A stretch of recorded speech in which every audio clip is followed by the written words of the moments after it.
मनीषा नाम की एक औरत थी। वो बड़ी ही लालची थी और जब देखो तब किसी न किसी का सामान उससे उधार मांगती रहती थी। इतना ही नहीं, अगर मनीषा को मौका मिले तो वो लोगों का सामान उनसे बिना पूछे भी उठा लेती थी। एक दिन मनीषा अपने पति के साथ उसके गांव गई हुई थी। ओहो, कब से यहाँ सड़ रही हूँ, पता नहीं और कितनी देर मुझे यहाँ इस गांव में रहना पड़ेगा। ये रोहन भी पता नहीं कहाँ गए हुए हैं। अब मुझे जल्दी से अपने घर जाना है बस। तभी वहाँ मनीषा की ननद माधुरी आ जाती है। अरे भाभी, क्या हुआ? आप यहाँ अकेली क्यों बैठी हैं? क्या आपको गांव में अच्छा नहीं लग रहा है? ओह नहीं नहीं नहीं, ऐसा नहीं है। वो बस घर जाना है ना आज, और रोहन अभी तक आए नहीं है तो मुझे फिक्र हो रही है कहीं देर ना हो जाए। अरे भाभी, आप लोगों को तो शाम को जाना है, अभी वक्त है, आप परेशान मत होइए। एक काम करते हैं, जब तक भैया आते हैं चलिए मैं आपको एक मजेदार जगह घुमा कर लाती हूँ। मजेदार जगह? पर कहाँ? अरे चलिए ना, चलकर आपको सब कुछ पता चल जाएगा। फिर माधुरी मनीषा को खींचकर अपने साथ ले जाती है। वो दोनों किसी सुनसान से खंडहर के पास पहुंच जाते हैं। अरे माधुरी, ये तुम मुझे कहाँ ले आई हो? ये तो कोई अजीब सा खंडहर है। अरे मुझे यहाँ डर लग रहा है, चलो यहाँ से। अरे भाभी डरिए मत, ये तो बड़ी मजेदार जगह है। सुना है यहाँ एक चुड़ैल भी रहती है। क्या? चुड़ैल? तुम पागल हो क्या माधुरी? अगर यहाँ चुड़ैल है तो मुझे यहाँ क्यों लेकर आई हो? अरे बाप रे, मैं तो यहाँ से भाग रही हूँ, तुम्हें रुकना है तो रुको। इतना कहकर मनीषा वहाँ से जल्दी से भागने लगती है, लेकिन उसके पैर के नीचे कुछ आता है और उसे चुभ जाता है। आ, आ, अरे मर गई, ये क्या है? मनीषा ने देखा कि दो सुंदर झुमके उसके पैर के नीचे पड़े थे। अरे वाह, कितने सुंदर झुमके हैं ये तो। माधुरी पीछे से दौड़कर आती है और मनीषा जल्दी से झुमके छुपा लेती है। क्या हुआ भाभी, आप ठीक तो हो? क्या चुभा आपको? अरे अरे कुछ नहीं हुआ, लगता है कोई कांटा आ गया था, कोई बात नहीं, मैं ठीक हूँ। चलो अब घर चलते हैं। मनीषा और माधुरी दोनों वापस घर आ जाते हैं और मनीषा अपने पति रोहन के साथ वापस शहर के लिए निकल पड़ती है। जब मनीषा अपने पति के साथ कार में बैठकर वापस आ रही थी तो उसे अचानक से ऐसा लगा कि पीछे वाली सीट पर कोई बैठा है। वो पीछे मुड़कर देखने लगी। क्या हुआ मनीषा, क्या बात है? पीछे क्यों देख रही हो बार बार? अरे मुझे ऐसा लगा जैसे पीछे वाली सीट पर कोई है, लेकिन यहाँ तो कोई नहीं है। जरूर कोई भूत या चुड़ैल होगी। चलो तुम्हें क्या, उसे बैठने दो आराम से यहाँ पे। मनीषा और रोहन दोनों इस बात पर हंसने लगते हैं। थोड़ी देर में दोनों अपने घर पहुंच जाते हैं। रोहन तो थक कर सो जाता है, मगर मनीषा को नींद नहीं आ रही थी। वो रोहन के सोते ही चुपके से उठकर अपने झुमके निकालती है। वाह वाह, कितने सुंदर झुमके मिले हैं मुझे, और वो भी मुफ्त में। इन्हें तो जितनी बार देखो उतनी बार मन को अलग ही खुशी मिलती है। चलो अच्छा है, इस बार गाँव जाने से आखिर कुछ तो फायदा हुआ। इन्हें पहनकर मैं तो एकदम हीरोइन लगूंगी। ओह, लेकिन कहीं रोहन इसे देख ना ले। अरे नहीं, अगर उन्होंने देख लिया तो बड़ी आफत हो जाएगी। मैं इन्हें छुपा देती हूँ। मनीषा उन झुमकों को अलमारी में छुपाकर वापस से सोने चली जाती है। अगले दिन रोहन ऑफिस चला जाता है और मनीषा अपने घर पर अकेली थी। चलो, आखिर सारा काम खत्म हो गया, अब मैं जरा आराम कर लेती हूँ। मनीषा जैसे ही अपने कमरे में जाती है एकदम हैरान रह जाती है। कमरे की हालत बहुत खराब थी, क्योंकि सारा सामान यहाँ वहाँ बिखरा पड़ा था। अरे ये सब क्या है? लगता है ये सब रोहन ने किया है। पता नहीं क्या ढूंढ रहे थे वो, कि पूरा कमरा बिखरा कर चले गए। आने दो, आज ऑफिस से अच्छी खबर लूंगी। मनीषा फिर से अपने कामों में लग जाती है और रात को रोहन घर वापस आता है। आ गए? क्या ढूंढ रहे थे सुबह जो सारा कमरा बिखरा के गए थे? क्या? मैं? नहीं तो, मैं तो कुछ भी नहीं ढूंढ रहा था, और ना ही मैंने कमरे में कुछ किया। चलो चलो, अब बातें मत बनाओ, आइंदा ऐसा मत करना वरना तुम्ही से सारी सफाई करवाऊंगी। रोहन मनीषा को समझाता रहता है कि उसने कमरा गंदा नहीं किया था, पर वो उसकी एक नहीं मानती। खाना खाने के बाद मनीषा ड्राइंग रूम में रोहन के साथ बैठी थी, और तभी उसकी नजर सामने लगे शीशे पर पड़ी। उसे उन दोनों के ठीक पीछे एक चुड़ैल की परछाई दिखाई दी। मनीषा ये देखकर चिल्ला दी। क्या हुआ मनीषा, क्यों चिल्ला रही हो? चुड़ैल, चुड़ैल वहाँ तुम्हारे पीछे।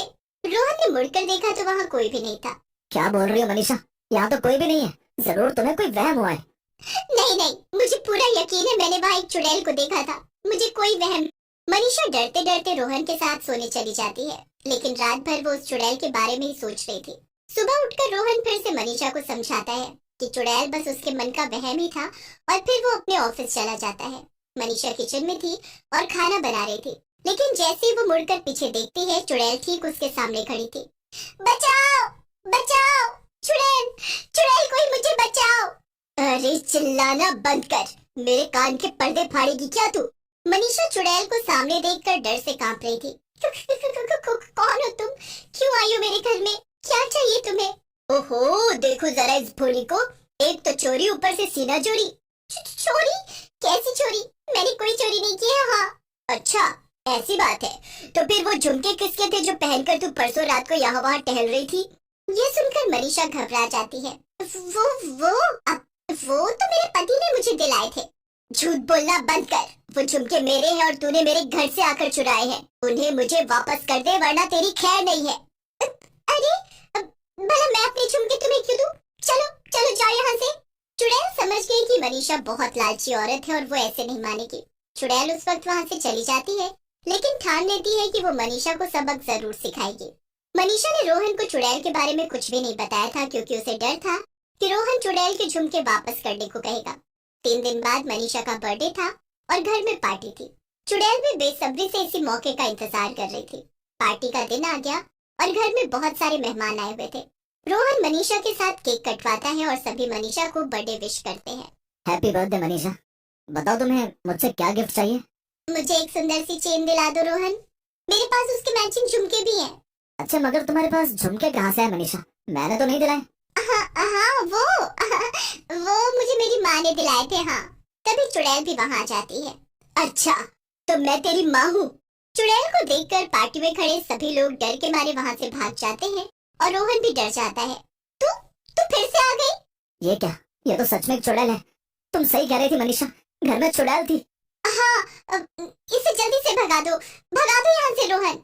ये सब सुनकर चुड़ैल मनीषा को देखकर गुस्से में बोलती है, तेरी इतनी हिम्मत, झूठ पर झूठ बोले जा रही है। ये मेरा झुमका है, मुझे मेरा झुमका वापस चाहिए।